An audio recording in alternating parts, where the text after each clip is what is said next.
of the press isn't just important to democracy, it is democracy.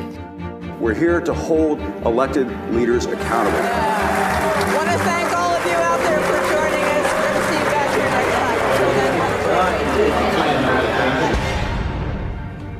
time. You're listening to the Conversations on the Green podcast, and I'm your host, Jane Whitney. Once, as Ronald Reagan famously said, America was seen as a shining city on a hill, a beacon for freedom and democracy that illuminated the world. Now that once preeminent standing is under siege, mired in a perfect storm of geopolitical crosscurrents and a deadly pandemic. On this episode of the podcast, we'll focus on how America's foreign policy is impacting our safety, our prestige, and our prosperity. Helping us to do that will be three distinguished guests: former Secretary of State during the Clinton administration and the original Madam Secretary, Madeleine Albright. A member of the Senate Foreign Relations Committee, Senator Chris Murphy from Connecticut. And former Undersecretary of State and lead negotiator for the 2015 Iran nuclear deal, Ambassador Wendy Sherman. Our conversation was recorded live during a virtual town hall on August 16th, 2020. We had a lot of viewer questions submitted, and they were basically a variation on the same theme, which has to do with how the November election is going to impact U.S. foreign policy. And we will be talking about that a little later on. But first, we want to get to how you see America's standing in the world today. And Madam Secretary, I'm going to start with you. Since 2016, America has suffered the greatest decline in global confidence of any nation. Now, we've been at a low ebb before in terms of the way the world sees us. I guess Vietnam, the Iraq War, there have been other times. But people think this time is different. Is it different? Well, I do think it's different. We are definitely not the shining city on the hill. We are not providing a good example of how a democracy really reflects the wishes of the people. And you were talking about the role of the press in a number of different aspects. We are unpredictable, or we are AWOL. And so I think that it is very hard to describe exactly what we are doing. I know we will probably talk about the recent agreement between the United Arab Emirates and Israel, because I think that is an important decision that was taken. But for the most part, I find it very hard to describe what we're doing because of the unpredictability and the lack of interest in how we are viewed in the world by those that are interested in how democracies function. What is the role of the press? How do we obey our own laws? And so it is not a good time. I was very, very proud to sit behind a sign that says the United States. And I think it is very unclear as to what role we are playing and what we would like to be seen as. About a year ago, you testified before, I guess, the House Relations Committee, and you talked about the fact that at that point you were giving the Trump administration an incomplete. You're also a Georgetown professor, so that was your grade, incomplete at that point. Would you change the grade now? Well, I think that I would be thinking about it. I would still have incomplete, though time is pretty much up. But I do think that I would give it a grade below C because of what it has accomplished. I must say I am fascinated by what has just happened in the Middle East. And so I might write a comment saying, I would be interested to know what your motivation was in this. I wish you had explained it better and what your preparation was and whether you had any respect for the things that have been done before you came into office, since we do know that no foreign policies are only four-year policies. But I definitely would not give a good grade. Senator Murphy, you've been quoted as saying at a conference at the Center for American Progress that the world is on fire and in many cases, Mr. Trump is the arsonist. You also were asked last June on MSNBC to give the Trump administration a grade 1 to 10, with 10 being the worst, how you would assess their foreign policy. And your answer was 2,000. So how do you think we're looking to the world right now? Yeah, maybe I'm a tougher grader than Secretary Albright, but I think she has it. Obviously. I think she has it right. I mean, by and large, you can describe the foreign policy of the Trump administration as aimless. There is no strategy, there is no direction, and to the extent there is consistency, the consistency is in America's withdrawal from the world. We simply aren't a force for good in the way that we have been historically. Frankly, under Republican and Democratic administrations, it was the United States leading the fight to protect human rights abroad. It was the United States that was standing up for pro-democracy protesters all over the world. Today, we have an administration that cozies up to dictators, that helps countries that are sliding away from democracy expedite that ascent. And as you start to sort of roll up American multilateralism, then the example that you set matters more. If you're not making policy with friends, then you better be pretty strong on your own. And I think, as we'll talk about over the course of this time together, Jane, what has happened to U.S. credibility just over the last 4 to 5 months is really difficult to explain. At a moment when we were already withdrawing from the world stage, we now are seen as the one nation that is unable to get our hands wrapped around a virus that most other countries, whether they be democracies or autocracies, were able to manage much better than the United States. And I think this mismanagement of coronavirus comes at a really terrible time for the United States, a moment when lots of other countries are already starting to make plans without us. We now are effectively creating even more reason, even more advertisement for nations to look other places. Senator Murphy, talking about withdrawing, America first, we're not part of the collective anymore. We're not a team player. During the pandemic, that's become very, very obvious. It's one of the really glaring times in recent history where we haven't taken a leadership role. What does that say to the rest of the world? Well, Secretary Sherman can talk about the effort that the Obama administration undertook when Ebola was threatening to ravage this country. We had 2 deaths in the United States. And a big part of the reason was that we understood that the response to Ebola was not just about what we did here, that there was no travel ban that was going to be able to save us. And so we deployed billions of dollars worth of resources to Africa, all over the world, to make sure that we stopped at other places so that it wouldn't arrive here. We are unable to take that approach today because we have countries that don't want us, that don't welcome us, and our withdrawal from the WHO effectively eviscerates our ability to stand up that global response to coronavirus.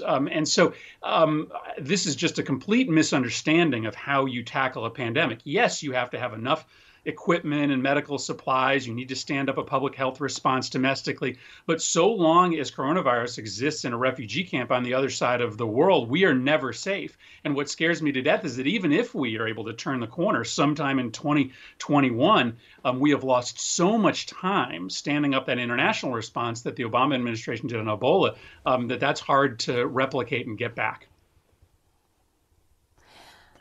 Ambassador Sherman, you're also a tough grader because you recently wrote a piece called The Total Destruction of U.S. Foreign Policy Under Trump, or words to that effect. And you basically looked at how we have not met the global threats that we need, including the pandemic. I have to ask you, though, Donald Trump was elected by a lot of people because they saw him as a disruptor. They saw him as somebody who was going to take on this notion that we are the world's policemen, that he was going to rail against being exploited and manipulated, that he was going to crack heads in effect. So there's definitely an appetite out there for that particular brand of methodology. Now, you could say that when he went to the NATO allies and was pressing for more money from them to spend more on defense, that it was maybe irritating, annoying, whatever adjective you want to pick. The point is, he did get results. So the question becomes, is there any upside to his particular style? Well, great to be with you, Jane. Great to be with Secretary Albright and with Senator Murphy. Look, we're at a very tough time, as everyone has said on this screen so far today. We've got people in our own country who are very afraid because of COVID, the coronavirus, because of the economic downturn, people not having jobs, worried about where food's going to come from, whether their kids get to go to school. And on top of that, tremendous racial and social injustice that has been laid even more bare by the coronavirus when we see the disparity in mortality and the disparity in who gets hit by this economic downturn. So people are in a very anxious place, and they do want to focus on our country more than they want to focus abroad. And I think we all understand that. But what my colleagues have pointed out is because we don't think about the rest of the world, we end up hurting ourselves. Because as Senator Murphy said, if coronavirus remains in another country, it can get on an airplane and boomerang back to our country. When we are concerned about whether everybody's paying their fair share around the world, why are we becoming more friends with Russia than we are with our European allies who have always stood with us? And just as a factual matter, and both Secretary Albright and Senator Murphy can talk to this extremely well because they know Europe so amazingly well. The fact is that every president has gotten more money, and this money that gets talked about regarding NATO is about a commitment that NATO members made to each other by 2024 to try to reach 2% of their budgets being spent on defense. But it wasn't dues. It's not an expected have-to-do payment. It was a pledge, and people are making progress towards that pledge, maybe not as fast as we would like them to. And everybody wants to make sure there's burden sharing. Whether you're a Democrat or Republican or an independent, you want burden sharing. But what everyone is pointing out here today is, quite frankly, we are the world's greatest economy. We are the world's strongest military power. We are a country that is the strongest democracy, or at least we have been. And so therefore, many people in the world look to us, as you pointed out, Jane, at the beginning of this.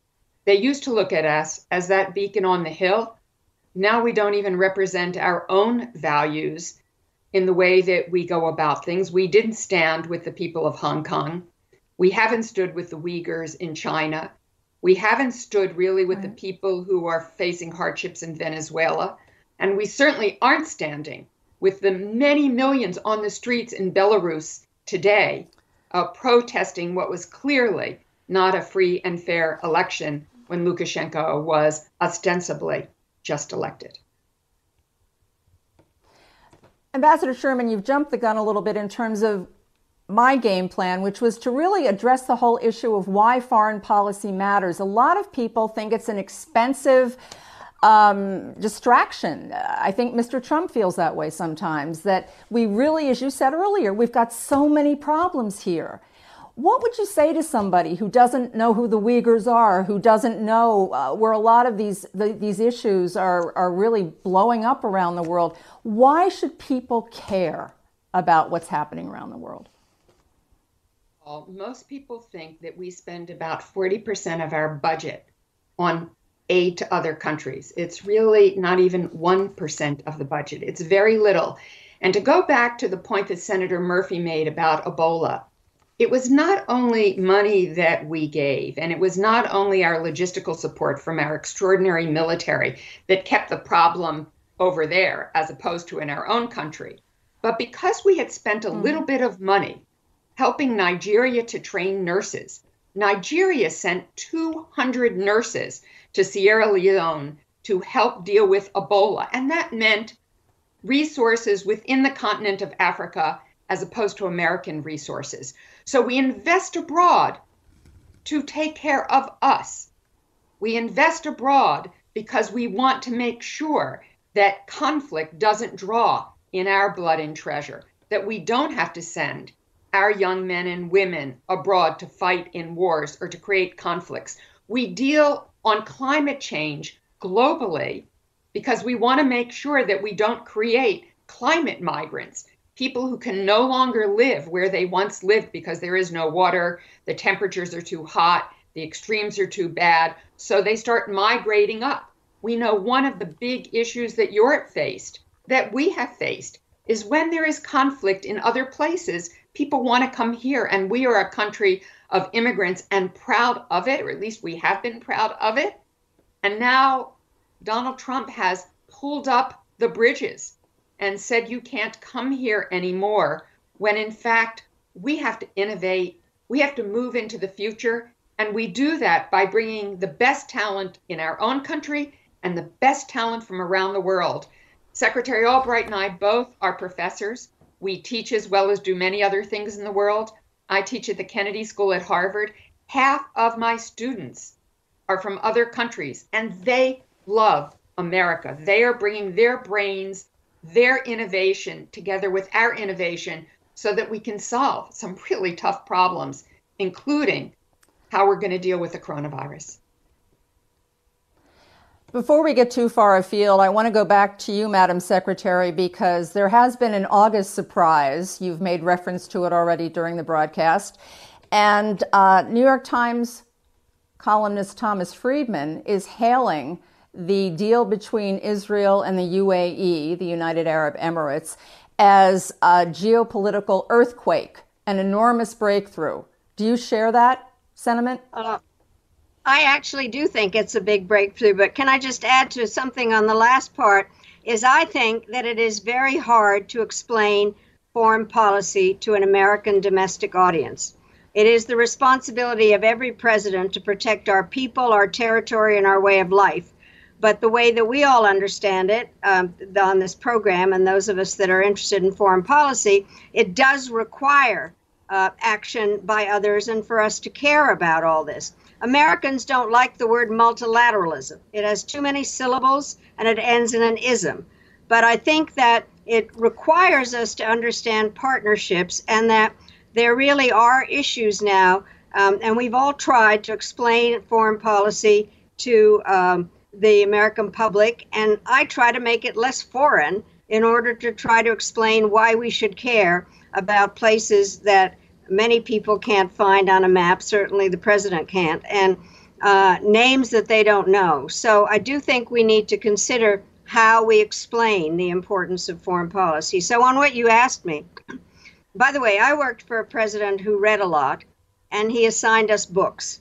And one that President Clinton assigned to me was called The Peace to End All Peace, which is written by an American historian, David Fromkin, about the history of the Middle East after World War I. And the short version of the book is that the modern Middle East was created by the British and French bureaucracies lying to each other. And it is a very complex place in terms of some of the artificial countries that were set up, a variety of problems that exist that most Americans didn't know anything about Islam, much less the difference between Shia and Sunni, long struggles between the Persians and the Arabs and all those things. The issue of the Palestinians, to a great extent, has been central to American foreign policy for a long time. And what has happened is that the Palestinians, we probably talk about this, have been behaving in ways that makes it hard to make a deal with them.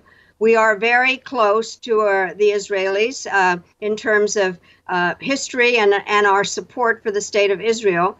And I do think that we have in the past celebrated agreements between Israel and Arab countries, the one with Jordan and Egypt. And so it is kind of seen as part of a trifecta. It is important.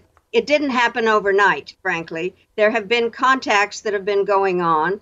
And I do think that it is a very seismic difference. The question is how it will play out, whether there are already kind of statements by Prime Minister Netanyahu, who is indicating that one of the issues, which was annexation, isn't totally off the map, that he is reconsidering a variety of things. And so the question will be how this is carried out, what will happen in terms of the Palestinians, and what about the other issues that are taking place in the Middle East, where, in fact, every morning when I wake up, I have to figure out who's on whose side today, and questions about the influence of the Russians all of a sudden, and what the Turks are doing, and the conflicts within the region itself. But I do think that this was something that was certainly worth noticing in the messes that are going on everywhere else. And it is being described as the August surprise. So I think we need to take it into consideration. And back to grading, I do think that even a bad student, if she comes up with something towards the end of the semester, you try to figure out where it came from. And if this is something that is only useful in order to get a recommendation to go somewhere, or whether in fact it is in fact a change. And so I find it very interesting, and the timing of it interesting. Senator Murphy, you have been described by, I guess it was Vox in a profile, as somebody who could be a foreign policy evangelist, that you have the ability and the propensity to try and make people care about foreign policy.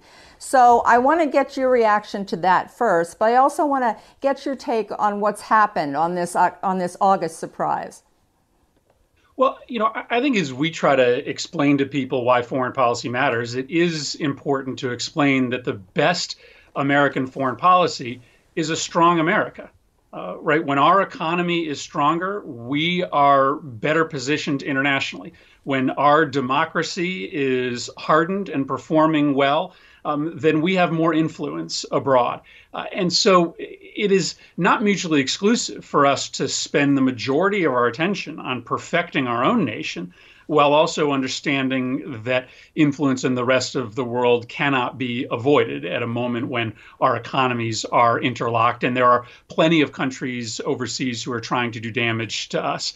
I do think I think Secretary Albright is right. It is difficult to explain the utility of foreign policy. But frankly, if you're just spending time making sure more Americans have health care, or that everybody has the right to vote, or that wages are going up, that frankly is brightening the American star, which has always been the thing that attracts other nations to us. I agree with Secretary Albright that this is a very important development, what has been announced. And it is, as she pointed out, I think a point on a line. We have been gradually erasing, or at least dulling, this long-term schism between Israel and Sunni Arab nations that for much of the last half century defined much of the politics in that region. But that erasure is happening not just because of good, tough diplomatic work that has been undertaken by multiple U.S. administrations, but also because another defining fissure is becoming more important in the region. And that is the fissure between Iran, Sunni nations, and Israel. And so as we, I think, rightfully applaud any measures that seek to bring Israel together with countries like the UAE, we have to understand that one of the reasons that they are being brought together is because the divide, often a deadly divide, is widening between Iran and its neighbors. And that divide may ultimately lead to a nuclear-armed Middle East. That divide is currently leading to millions being killed in places like Yemen and Syria. And so I want to make sure that as we head into this next administration, we not only try to facilitate that détente between the Gulf nations and Israel, but we also step back and have a real tough conversation about where we want to be positioned when it comes to the growing set of proxy wars between the Iranians and the Saudis and the Emiratis, and whether we really have a dog in that fight in the way that this president would like us to believe. I think it was a correspondent at the Financial Times who said that looking at the Trump foreign policy is like trying to find symmetry in a bowl of spaghetti. Just spend a minute talking about how uncertainty and chaos, Secretary Albright, if you would, just spend a minute talking about how that impacts this whole picture. Well, I think that there is always kind of a theory that being unpredictable is actually a good trick in foreign policy. You can be unpredictable once or twice, but you can't be always unpredictable, because in fact, you do need to have functioning relationships with a number of countries, either your partners in a trade deal or something that has to do with arms control or very specific relationships between two countries. And so the system depends on a certain amount of predictability in relationships between and among countries. And so I think it makes it very hard. And we've now all said that actually we are stronger when we can deal with other countries, and that we need the help of other countries to deal with whether it's the virus or the economy or climate change or just any specific problem of an American citizen that might be stuck in some other country and can't get home. So we need to have that, and that is missing. And one of the reasons it's also missing is that we don't have enough, you actually need diplomats to do diplomacy. And you can't operate on the basis of just unpredictability. And that is what's worrisome, because if we have, when we used to be able to travel abroad, and I'm spending a lot of time on Zoom with a number of people from different countries, and they actually want to know where we're going. What are we thinking? We don't understand where you think you are in terms of the relationships with pick the country. And we need some of that. And I think that there is not enough respect for how the international system functions. And it is based a lot on personal relationships, but an awful lot of understanding where a country is going.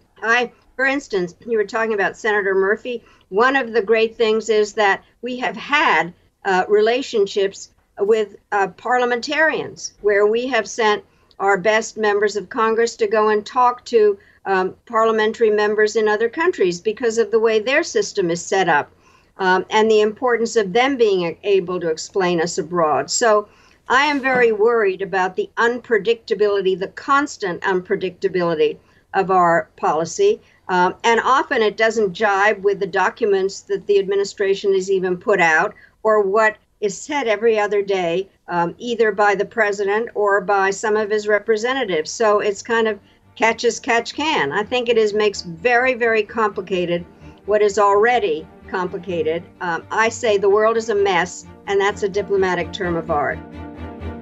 That was Secretary Madeleine Albright, and you're listening to the Conversations on the Green podcast. We're going to take a brief break, and we'll have more conversation with our guests when we return. And questions from our virtual audience, too. Stay with us. You're listening to the Conversations on the Green podcast. I'm Jane Whitney. This conversation was recorded on August 16th, 2020. Our guests are former Secretary of State Madeleine Albright, Senator Chris Murphy, and former Undersecretary of State Wendy Sherman. We are going to move on to a very exciting moment here at Conversations on the Green. For the first time during our season, we are taking a live phone call, and my dog has walked in.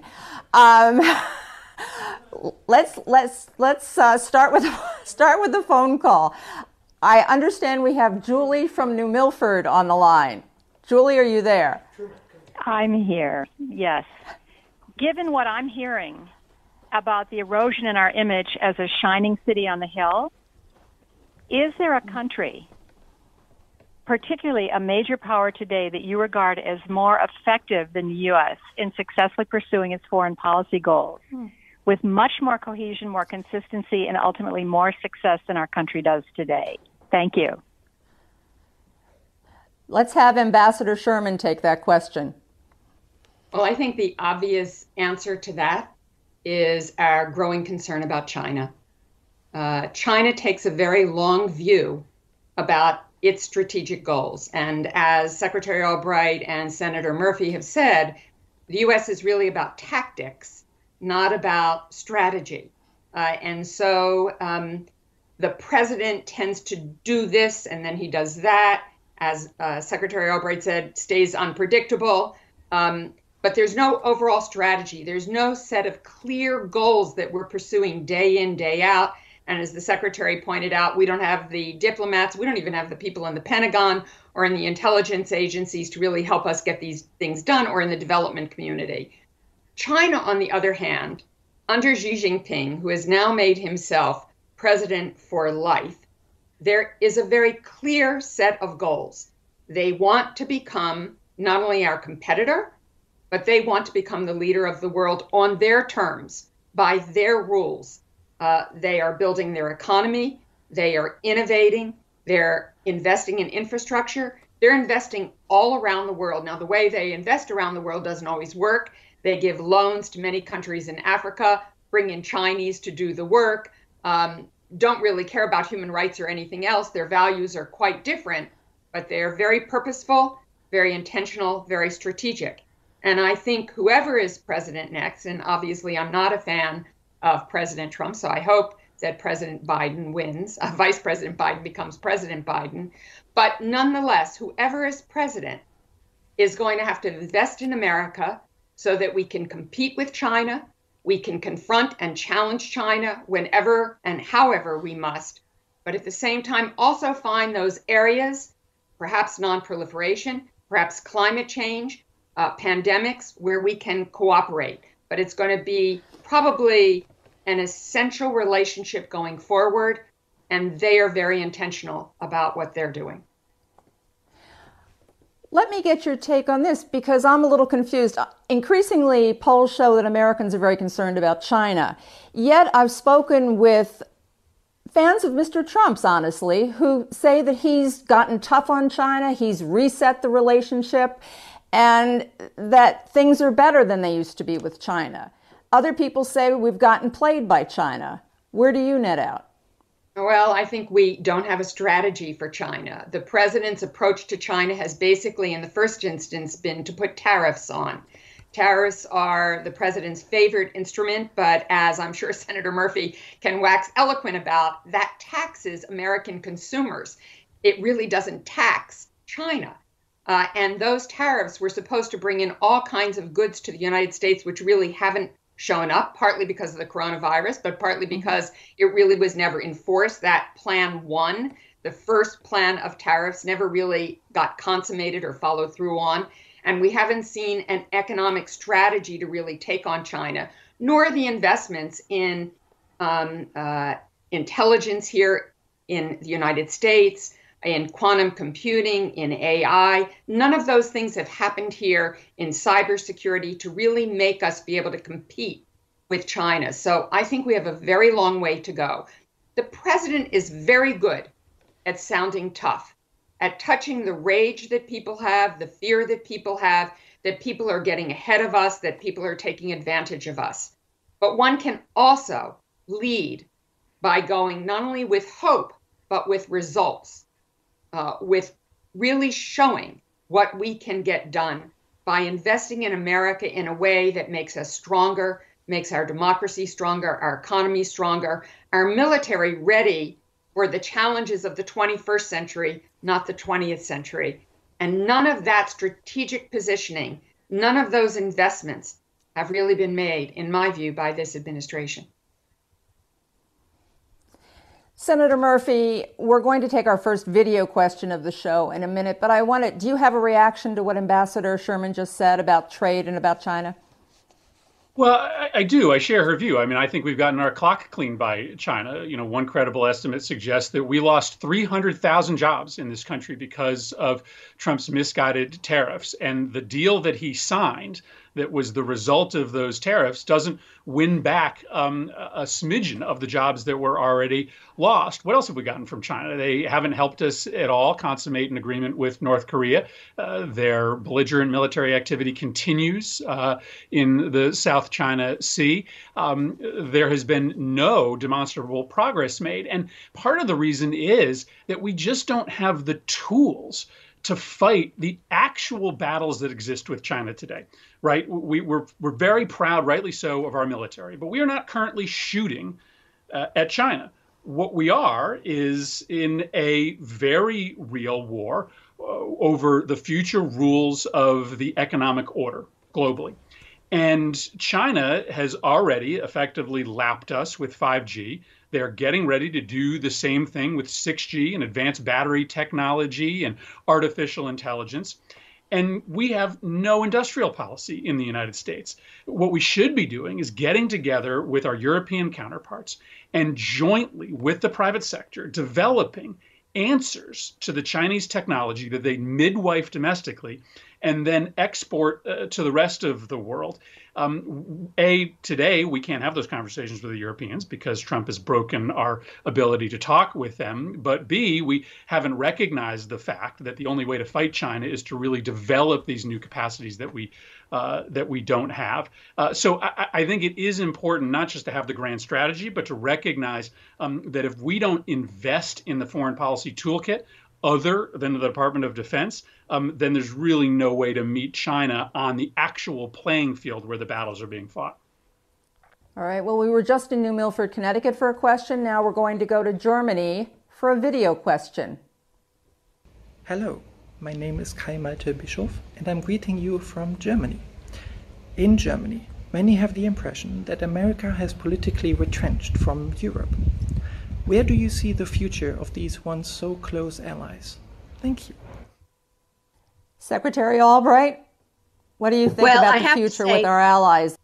Having been born in Europe, in Czechoslovakia, I kind of consider myself the epitome of the Euro-Atlantic relationship, and it has to be rebuilt in so many ways. I believe that we are natural allies in so many ways. We have very similar value systems.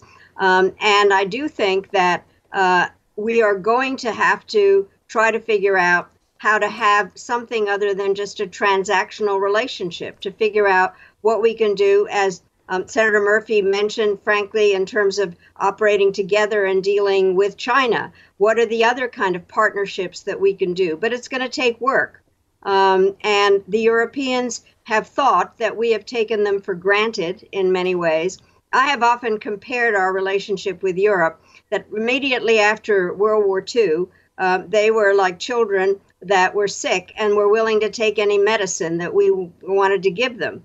Then we had kind of a teenage relationship where they said, we're working together, where's our allowance? And we have never developed an adult relationship in terms of how we respect each other, operate together, try to figure out what are the things that we have in common. And it's going to take rebuilding in so many ways, not just through NATO, but trying to figure out what the US-EU relationship is and how can we deal with the issues that are out there, the ones that are either related to COVID or to climate change or to arms control issues, and how we operate in the rest of the world. It has been a key relationship. It needs to be again. But we need to operate better, recognizing that we have gone through some very tough times, disrespectful, transactional, that has not really understood the strength of working together across the board.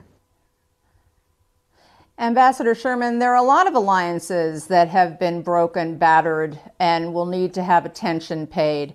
You were the lead negotiator on the 2015 nuclear deal. We have pulled out, I think it was Richard Haas, the veteran diplomat, who called the Trump doctrine the withdrawal doctrine, which is basically get out of every single agreement from the alphabet soup of TPP to the JCPOA, if I got that right, and Open Skies Treaty, the Paris Climate Accord. There's a whole list of things that we've just bailed out of. There are a lot of people who say, well, in the future, if perhaps we have another administration, we can just sign up for those agreements again and we'll just snap back like a rubber band. Is that the way it works? Well, I wish it would work that way. I think really going back to what both the Secretary and the Senator said, we are seen right now as unpredictable and, quite frankly, unreliable. And so, yes, do I think that a President Biden could possibly find a way to rejoin the Joint Comprehensive Plan of Action? You said it just right, JCPOA. Yes, but I think our European partners will be wary and will want to see that we're actually going to follow through and that it's going to stick for a while. And I think that's going to be true with everything. Fortunately, on the coronavirus, although President Trump has said he is withdrawing from the World Health Organization, not a perfect organization, but essential for dealing with global health and certainly global pandemics, that won't occur until next summer. And so we can decide that we're not going to withdraw and get back in. And every time we withdraw from one of these deals, we create a vacuum. And that means somebody's going to fill that vacuum. In the WHO, it's likely to be China who will fill that vacuum. In the JCPOA, it is the European Union, but it is also Russia who is filling that vacuum. Because quite frankly, for Europe, Russia is very, very critical to their future security and their economic trade and development.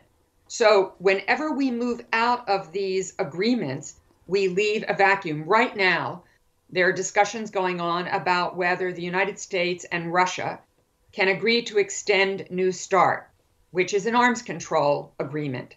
I think that the Trump administration, at the end of the day, may well not do that before the deadline, which is coming very quickly. We will then be sending a signal to the world that arms control agreements are no longer something of interest to us. We've gotten out of the JCPOA. If we get out of New START, we left the INF Treaty, another arms agreement with Russia. We left the Paris Climate Accord. All of these leave a vacuum for others to take leadership and, as Senator Murphy said, to write the rules for the future. And rules then we're going to have to live by, that we were not the author of, that we did not have a seat at the table for. And so it's very concerning, this withdrawal, as Richard Haass has said. And I think, Secretary Albright famously said that when she said we were an indispensable nation, she never meant, therefore, that we were a nation who could act alone.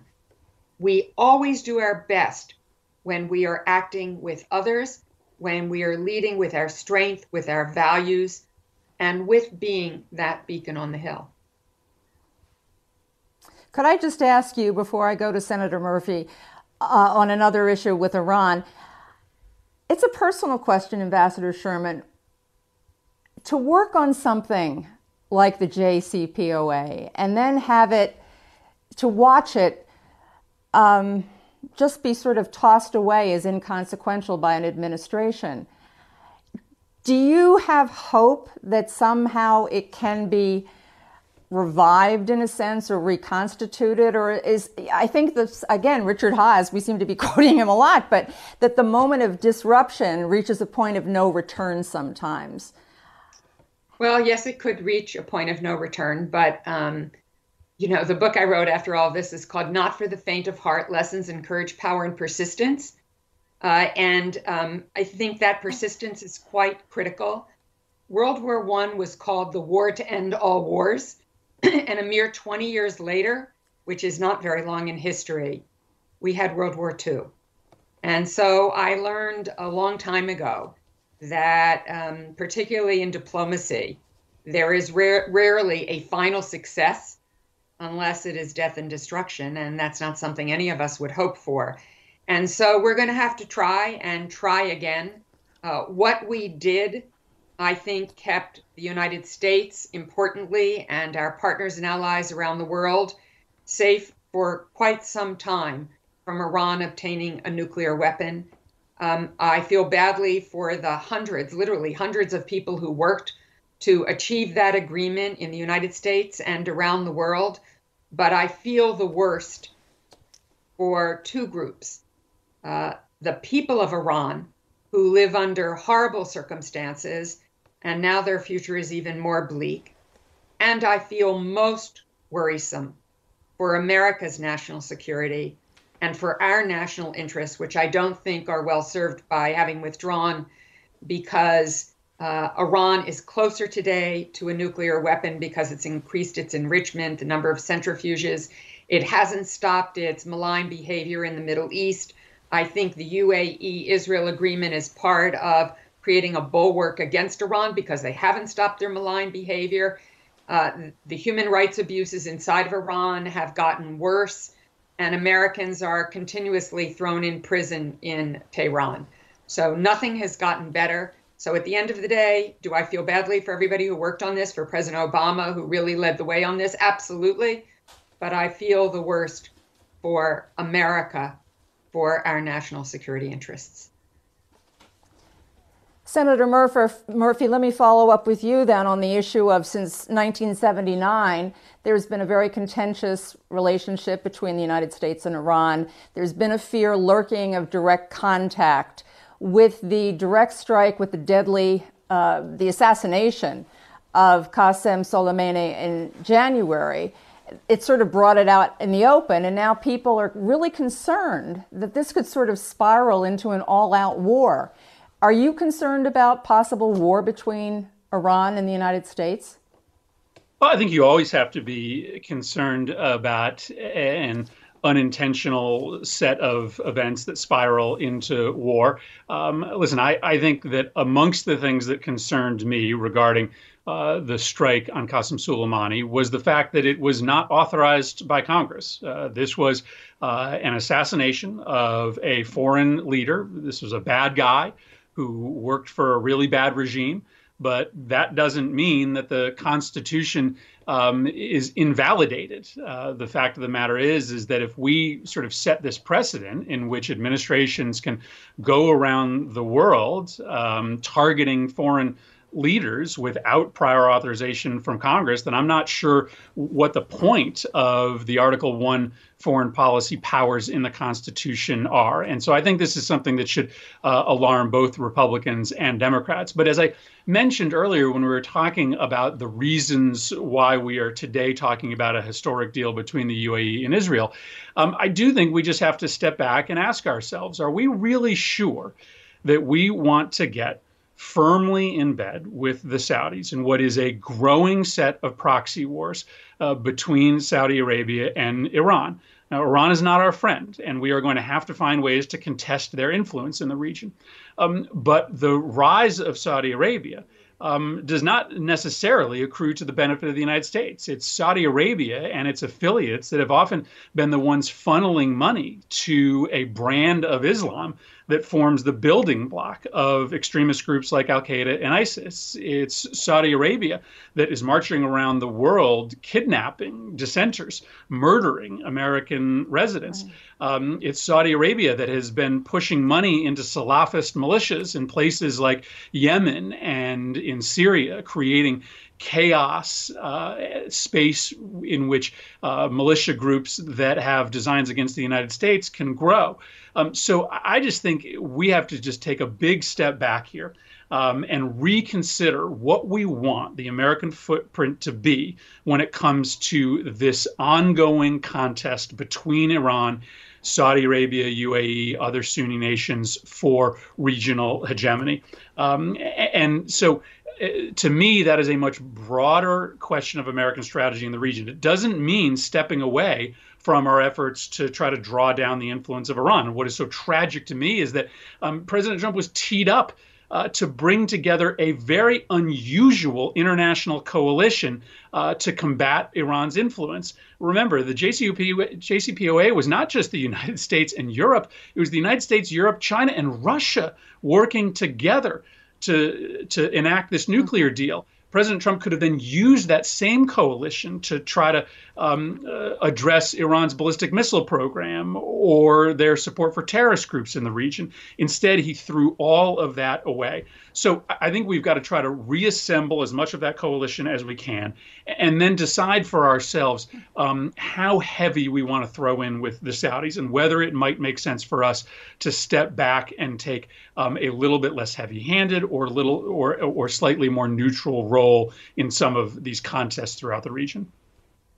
We're going to go to another video question right now. And Madam Secretary, since you during your tenure helped reshape the relationship between Russia and the United States, this one's for you.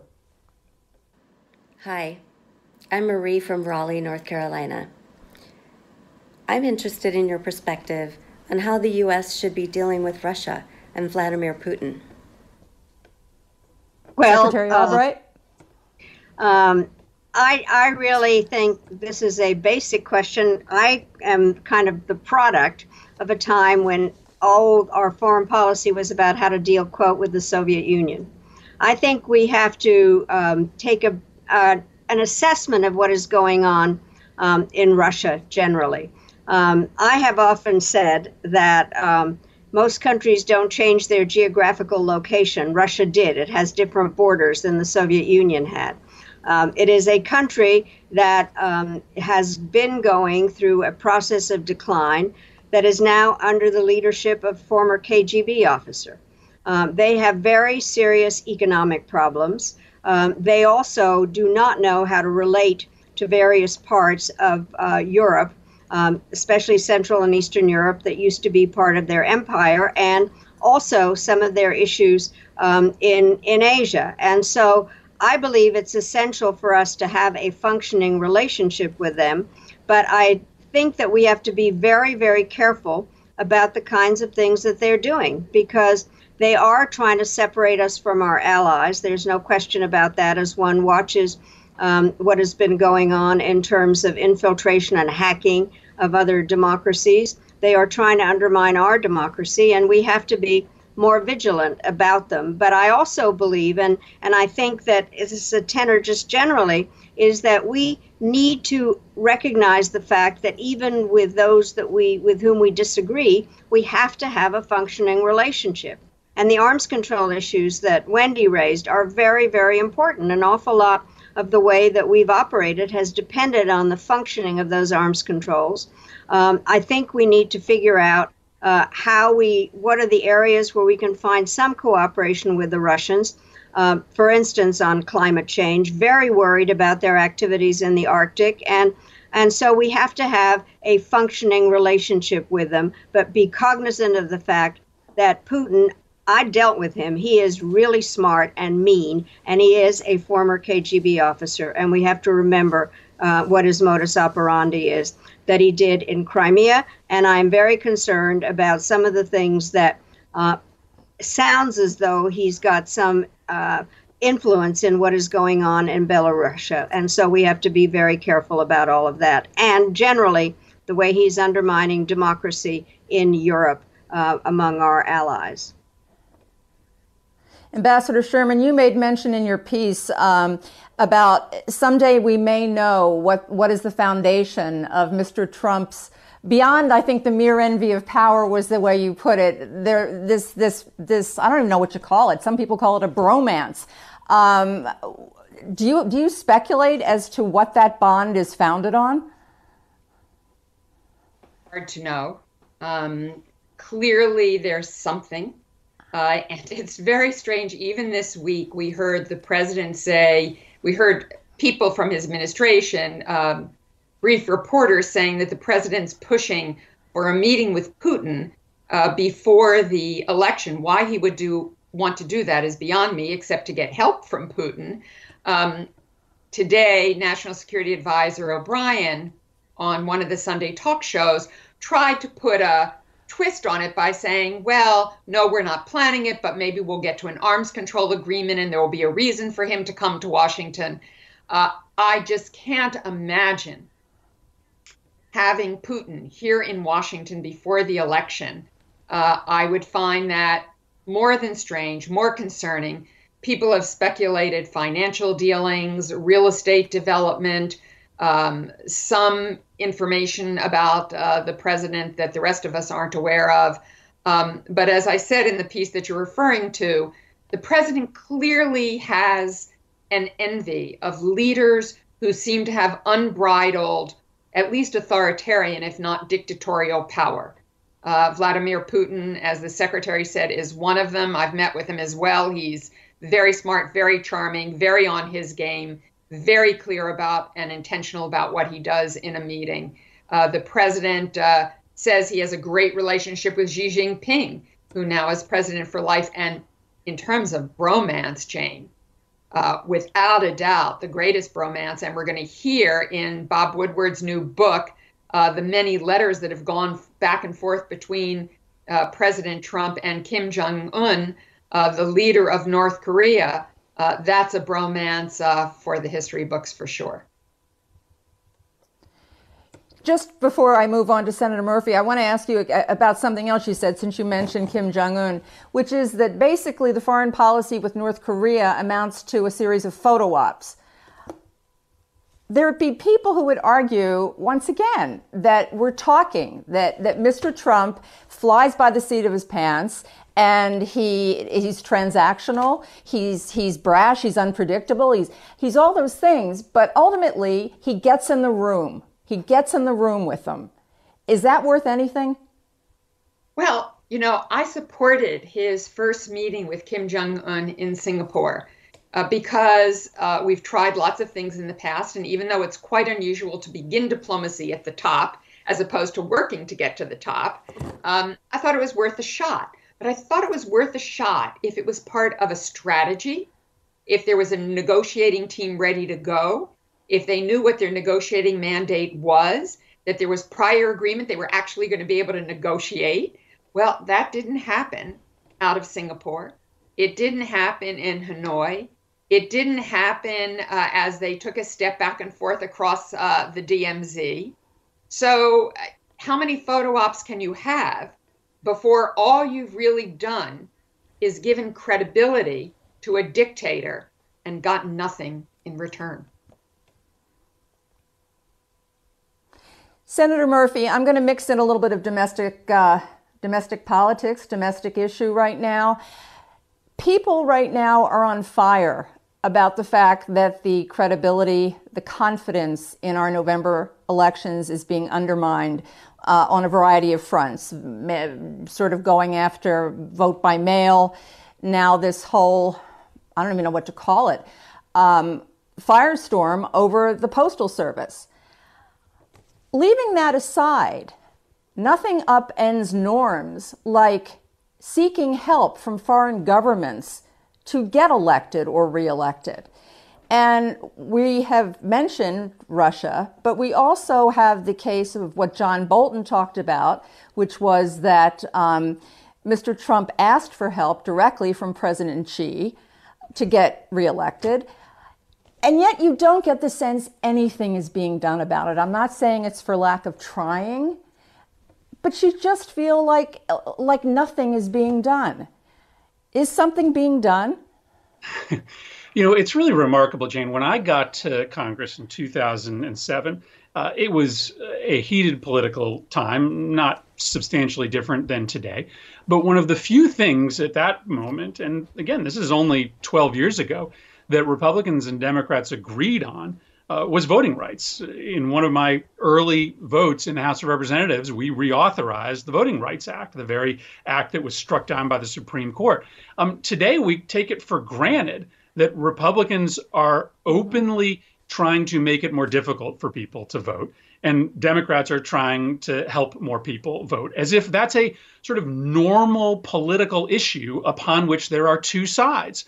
For a very long time, there were not two sides on that question. And so it just pains me to just sort of have the sort of both sides treatment of this issue. And as you talked about, there is a very real issue about what's happening in the Postal Service today. And my hope is that we are going to convene hearings as early as next week to bring the Postmaster General and other officials before us to understand what's going on and to try to put pressure on them to stop any activities that are going to make it harder on people to vote. But as you mentioned, the intelligence services have disclosed, and so I can talk about it, that Russia has clear intent to try to influence this election to benefit President Trump. Now, I think what's interesting is that in that same report, the intelligence services threw in their estimate, their guess that the Chinese and the Iranians might be more enthusiastic about the election of Vice President Biden.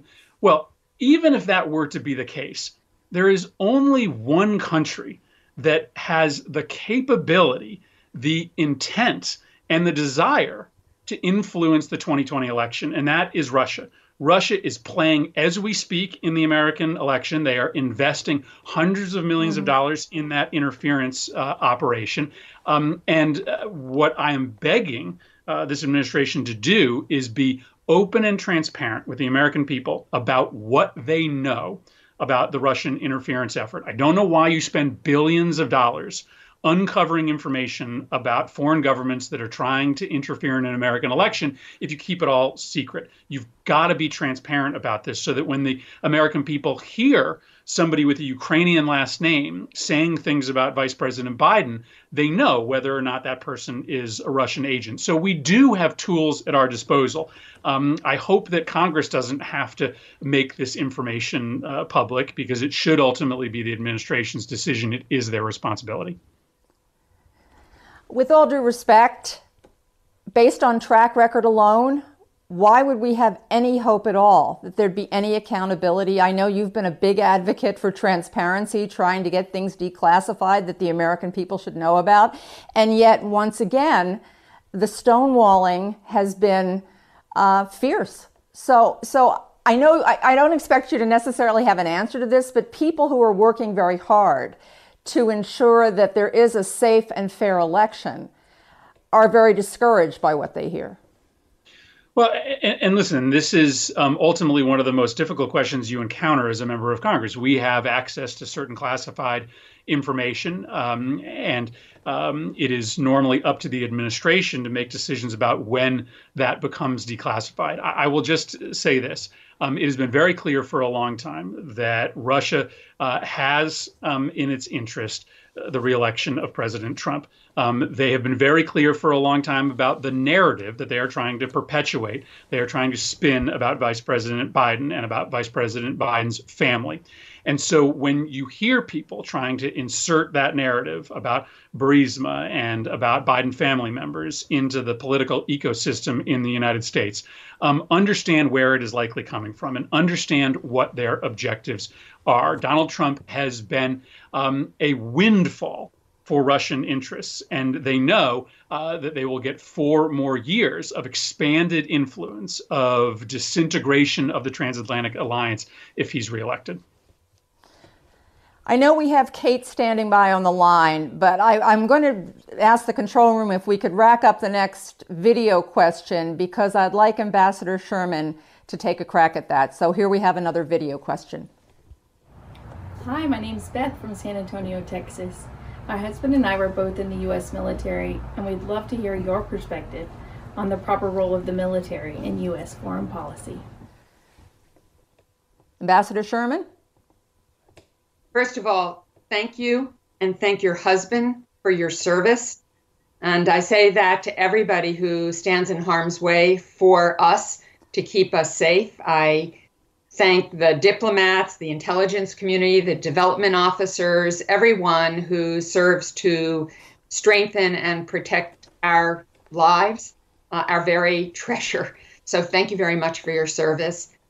I think our military is the backbone of our strength. I think it's incredibly important that we invest in our military, that we invest in the men and women of our military.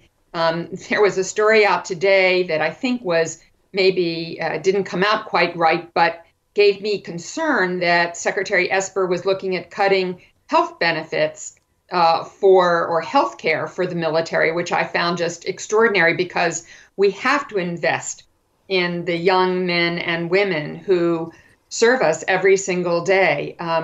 One of the things we've tried to do at the Kennedy School is increase the number of active duty military and former military who can come to the Kennedy School, because we believe that having a civilian military dialogue, talking with each other, understanding each other, is very critical, because I think we've created a divide over the years. Particularly in these times when our police are often dressed in camouflage and have heavy weapons, the kind of weapons that you probably carried in your service, it makes people confused about what the military's role is and what they do. So I think you're very critical to who we are, to our future. We need to make investments in the families of the military. The people of our military have tremendous respect for what you do. I do think we have to look at the military budget, not only because we are in such deep deficit, but because I think we have to construct the budget for the challenges ahead, not the challenges of the past.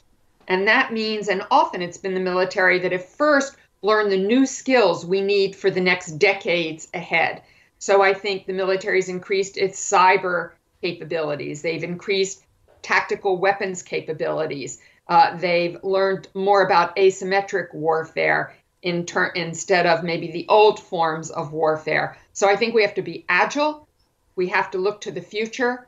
But I think bridging that military-civilian divide, making sure that we know what the appropriate roles are for all of the people who serve us in our communities is absolutely critical. But thank you so much for your service. And thank you for that answer. We're going to turn now to Kathleen. We have a caller on the line. Is Kathleen there? Yes, I am. Good afternoon. I'd like to follow up on Ambassador Sherman by thanking all three of you for your service and for your inspiration. You continue to keep Americans, particularly in this tough time right now, you keep Americans focused on what's important, and foreign policy is very important. So thank all three of you for that. I would like to follow up on what I perceive as Donald Trump and Secretary Pompeo as gutting the State Department in their 3.5 years here. How do you, or for any of you who would like to take this question, how important, how vital is it for Vice President, hopefully next President Biden, and Senator Harris, Vice President Harris, to as quickly as possible, restore the State Department employees, both here, abroad, and at the Foreign Service Institute, so we can, bring back these important relationships. And in the mind of our allies, who do you think should be filling those shoes and those faces? People that are well-established diplomats, or sort of a different generation? Who do you think will be most trustworthy in the minds of our allies? Thank you very much again. Wow, Kathleen, great question. Thank you. I'm going to hand that over to Madam Secretary. Well, I think that it's absolutely essential that there are diplomats to do diplomacy. And we've talked about the importance of diplomacy, and the State Department has been really undermined in every single way through this administration. Frankly, I think really beginning from the very big, Secretary Tillerson, who came in and was doing reorganization without ever having understood it properly, and Pompeo that was talking about swagger, but I don't know, that I guess is his own swagger. But basically, people have been asked to leave, have been fired, have not been defended when they have been come up with what are the facts on a number of issues. We have done everything to discourage people from being in not just the Foreign Service, but the State Department generally, which also has civil servants and people that are needed with their expertise. And there has to be an awful lot of work done to really resurrect the State Department. It's also going to need funding. Wendy was talking about budgets. The State Department budget in comparison to DOD budget is kind of a ridiculous comparison of, like 600 billion to 35 billion or something like that. And I do think, as a professor, I've been often asked by young people whether they should go to the State Department. And they said, I don't want to go now because I disagree with the policies. The bottom line is they're not going to be making policy right away. And it's important to get young people in there and see an interesting career in the State Department. I also would be for lateral entry by those people that want to come in, that have a variety of experiences that would be useful, because diplomacy and foreign policy now involve an awful lot of technical issues that require people with a variety of expertise. And I do think that is one of the major parts that has to happen. You can't do diplomacy without diplomats, and the State Department has totally taken it in every part of its body, the way it has been treated in the last 4 years. You have teed up the final segment of the show, which has to do with the most asked question we got from dozens of people, variations on the same theme. Senator Murphy, Mary Jane Foster, and Kathy Gambino were among those who asked this question. Fundamentally, it comes down to, can America regain our standing in the world, or is this damage that we're seeing permanent? Well, it is the most fundamental question. And I do worry that there is some damage done to American credibility and influence that may not be able to be regained. And I think we have to be just honest about that. Look at what's happened at the WHO. Literally within minutes of Donald Trump announcing that we were leaving the WHO, China stepped up and made a $2 billion commitment to global public health. We'll rejoin the WHO when Vice President Biden is sworn in, knock on wood. But China will already have exerted additional influence. They will occupy more positions. They will have more friends. And so it will be very difficult for us to try to restore our influence and our credibility. At the same time, the roadmap exists, but that roadmap will come through alliances. And so probably the most important thing for this next administration to do is to reach out and rebuild, for instance, the transatlantic alliance. There is no way to try to rebut the Chinese growing influence around the world unless we're making decisions together with the Europeans. There's no way to guarantee Ukraine's sovereignty or stand up for the Belarusian people if we aren't doing it together.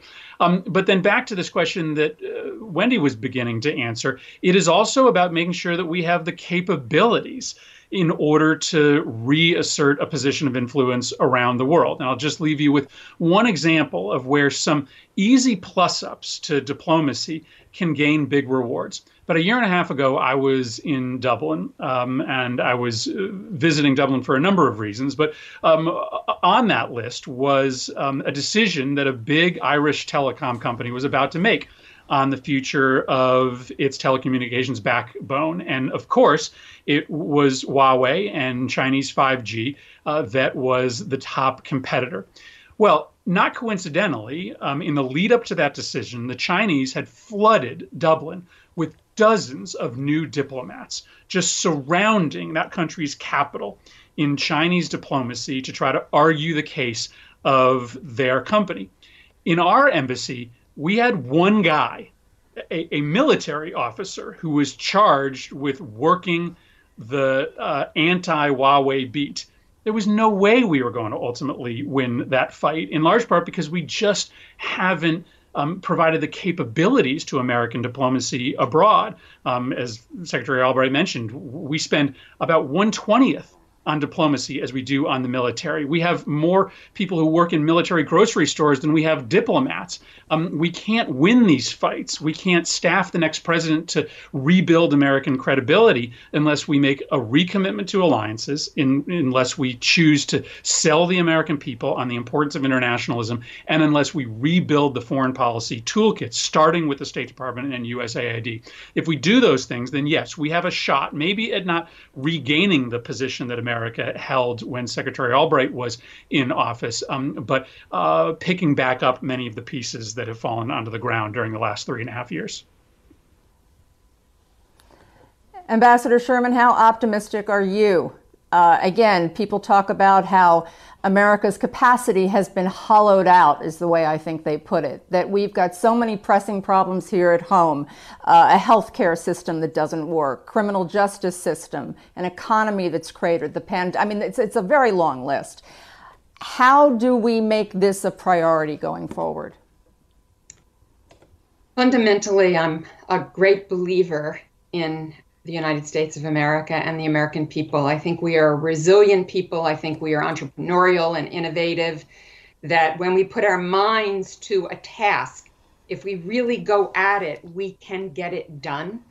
But I wouldn't be honest if I didn't tell you that I do think we are fighting for our democracy, whether the Postal Service, which is a service to each one of us, and the most popular institution in our country, is being undermined, whether we are destroying our alliances and our relationships and partnerships around the world, whether we are hollowing out the State Department and the Pentagon and USAID, whether we are creating mistrust with our intelligence community, whether we are in fact not acknowledging the role of the Congress as an important voice in the decisions that we make. All of these things, if they are to go on for another 4 years, I think our very democracy is really at risk. I try not to think about it. I try to have spent this summer trying to read some history, in part because of the great debates we're having about finally coming to terms with the racial injustice in our country. We've been through really, really hard times before, and I came of political age during the Vietnam War when we had assassinations of 5 leaders in our country: President Kennedy, Robert Kennedy, Medgar Evers, Martin Luther King, Malcolm X. We had students killed at Kent State, bombs by the weathermen in New York townhouses. Our country was incredibly divided. Of course, we didn't have a coronavirus on top of it all, but it was a really hard time. But out of that time came a really strong belief in democracy, and my generation was a very activist generation, believed in the Civil Rights Act, the Voting Rights Act, the women's movement, the civil rights movement, the end of the Vietnam War. So real change could happen. So I'm a great optimist, but as I don't want to steal Madeleine Albright's brilliant line, but I always do quote her. She is an optimist who worries a lot, and I think that's a great way to think about where we are in the world. But I must say, even to my dear friend, Secretary Albright, to Senator Murphy, and to you, Jane, I really worry for our democracy if we have 4 more years of what we are currently living through. I think it is that serious. Vice President Biden calls it a real worry and concern for the soul of our nation, and I don't think that overstates the case. Secretary Albright, reliable sources report that you've already gone on the record. You're volunteering to help reconstitute our reputation around the world. You've signed up for the next chapter, whatever that is. And so we're going to have you answer the final video question of this broadcast. Hello, I'm Tal from Washington, Connecticut. I've always felt that one of the great strengths of the United States is what we represent in the world. What would you say to people in other countries who live in more restrictive societies, who no longer feel they can look to us as a source of hope or a model for what could be? Thank you. Well, Secretary Albright. Let me say that I was asked recently to describe myself in 6 words: worried optimist, problem solver, grateful American. I'm a naturalized American. I came here when I was 11 years old, having fled first fascism and then communism. And I remember my father saying the following thing, that people were very nice when we came to the United States, and they said, "We're so sorry your country's been taken over by a terrible system. You're welcome here. What can we do to help you, and when will you become a citizen?" And he would say also, and I take this as really the truth in every way, that we are resilient and determined. But nothing is going to happen if we don't work at it and recognize the fact that there are various aspects that have gone totally astray. Democracy is not a spectator sport. This election, I think, is the most important one ever. By the way, my first vote was for John Kennedy in Chicago in 1960. So I had, I think, an important voice then. But the bottom line is this one is absolutely essential because we are being watched as to what we're doing, and we cannot put up with 4 more years of this, or there will be no way to restore our reputation. I also do think that we need to recognize that not everything has gone right and to be humble about the things that need to be worked on. And I'm very glad you asked that question, because one of the things that I'm counting on is your generation. There is not a book or speech that's ever been said that doesn't quote Robert Frost. So one of my favorite quotes is when he said, "The older I am, the younger are my teachers." And I do think that your generation has to play a strong role in this in terms of activity and not taking anything for granted. But it is going to be work. The social contract needs to be reset. And it's based on the fact that the people gave up some of their individual rights to have the state take care of various issues that it must in terms of providing safety and a variety of infrastructure and different things. But the role that the individual has to take, we have a responsibility and a privilege to get out there and vote and work hard.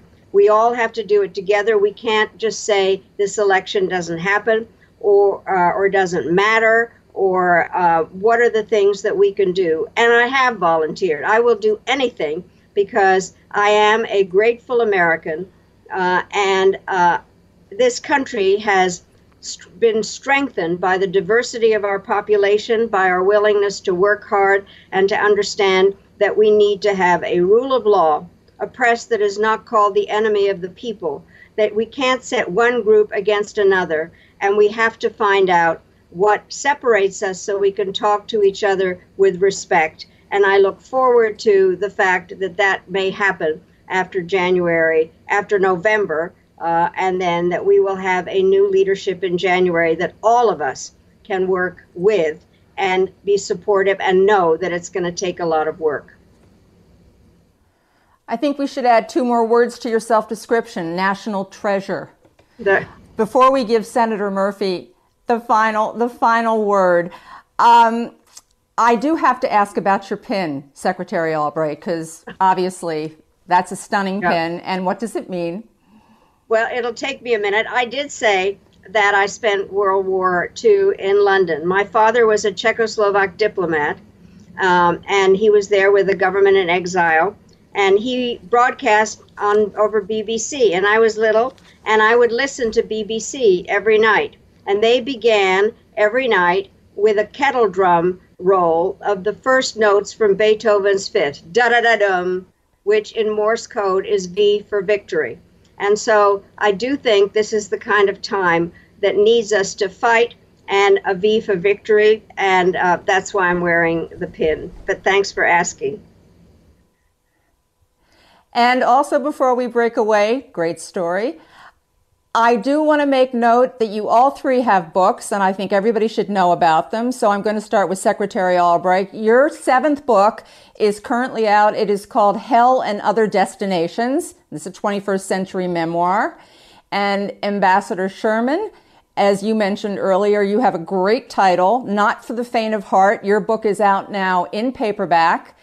And Senator Murphy, we can get those pre-orders in starting today because his book is going to be coming out very soon. I think September 1st is what I saw on Amazon, but it is coming out. It's called The Violence Inside Us, which is about a huge problem in our nation, one of Senator Murphy's signature issues, which is the gun violence epidemic. So please, everybody, still time for summer reading. Those are the books. Senator Murphy, I am going to close with you because you've been quoted as saying that you're 100% sure that unless America is seen as a force for good, the world is not going to change. We've just seen the energy, the civil unrest, the peaceful protests in the wake of George Floyd's death, with people rising up and demanding change and being seen as a force for good around the world, inspiring people around the world. You have 2 sons, Owen and Ryder, and if I counted correctly, I think Owen should be able to vote in about 6 years, something like that. By the time he's ready to vote, paint a picture of what you see America representing in the world. Well, first of all, I'm just absolutely humbled to be able to share this afternoon with 2 of my heroes, Wendy Sherman and Secretary Albright. And thank you, Jane, for convening these conversations. I think they're very important, especially now when we feel a little disconnected from each other. I think to the point that Secretary Albright was making, we have a conversation about what American exceptionalism is. But at the heart of this grand experiment is a combination that is without equal in the history of the world. Never before has a civilization lasted this long, committed to these 2 fundamentally revolutionary ideas. One, people from all different backgrounds, from all different faiths, religions, races, living together under one big collective roof. And second, a commitment to self-determination. The idea that there's no one person that makes decisions for us. We make decisions about how we order society together. Democracy and multiculturalism, that is the foundation of the American experiment, and it is what has drawn other nations to us decade after decade. And as you mentioned, it has been our struggles, in fact, some of our darkest times that have actually provided a light to the world. It was the anti-apartheid protesters in South Africa, the Solidarity movement in Poland, that saw in the civil rights movement a reason why they should strive for democracy, a reason why America showed the rest of the world that we had the capacity to grapple with some of the most meddlesome, troublesome, difficult issues of our time. And so what I've thought a lot about this summer is that this sort of second civil rights movement that is happening, if we do it right, if we actually make change, may be part of what resells America to the rest of the world, shows the globe that in the middle of all of this unrest, we can have a difficult conversation about reimagining this country and doing better.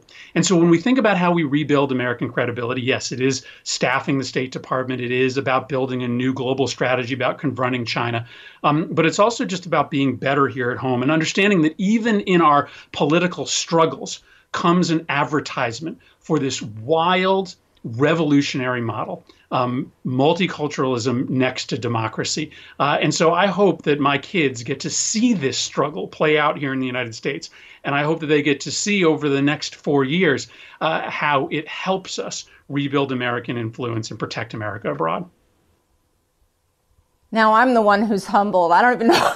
Rarely am I speechless, but I want to just say to all three of you, thank you for so generously donating your time and being with us today. And I'd also just like to mention, I mentioned this before we went on the air, to the memory of my late mother-in-law, who was the foreign affairs columnist for the New York Times, Flora Lewis. I didn't understand what she was saying most of the time. I think if I had talked to the three of you first, I would have had a better idea. But I want to thank you all so much. I want to thank you out there for joining us as well. We hope you'll be with us next time because we'll have with us not one, but 2 Nobel laureates, as well as the founder of the iconic chain Shake Shack. We're going to be talking about where the economy is headed with New York Times columnist Paul Krugman, economist Joseph Stiglitz, and restaurateur Danny Meyer. The live virtual town hall will take place on September 20th, and you can learn more and register to join at conversationsonthegreen.com. The Conversations on the Green podcast is a partnership with Connecticut Public Radio. Our producer is Jay Holt.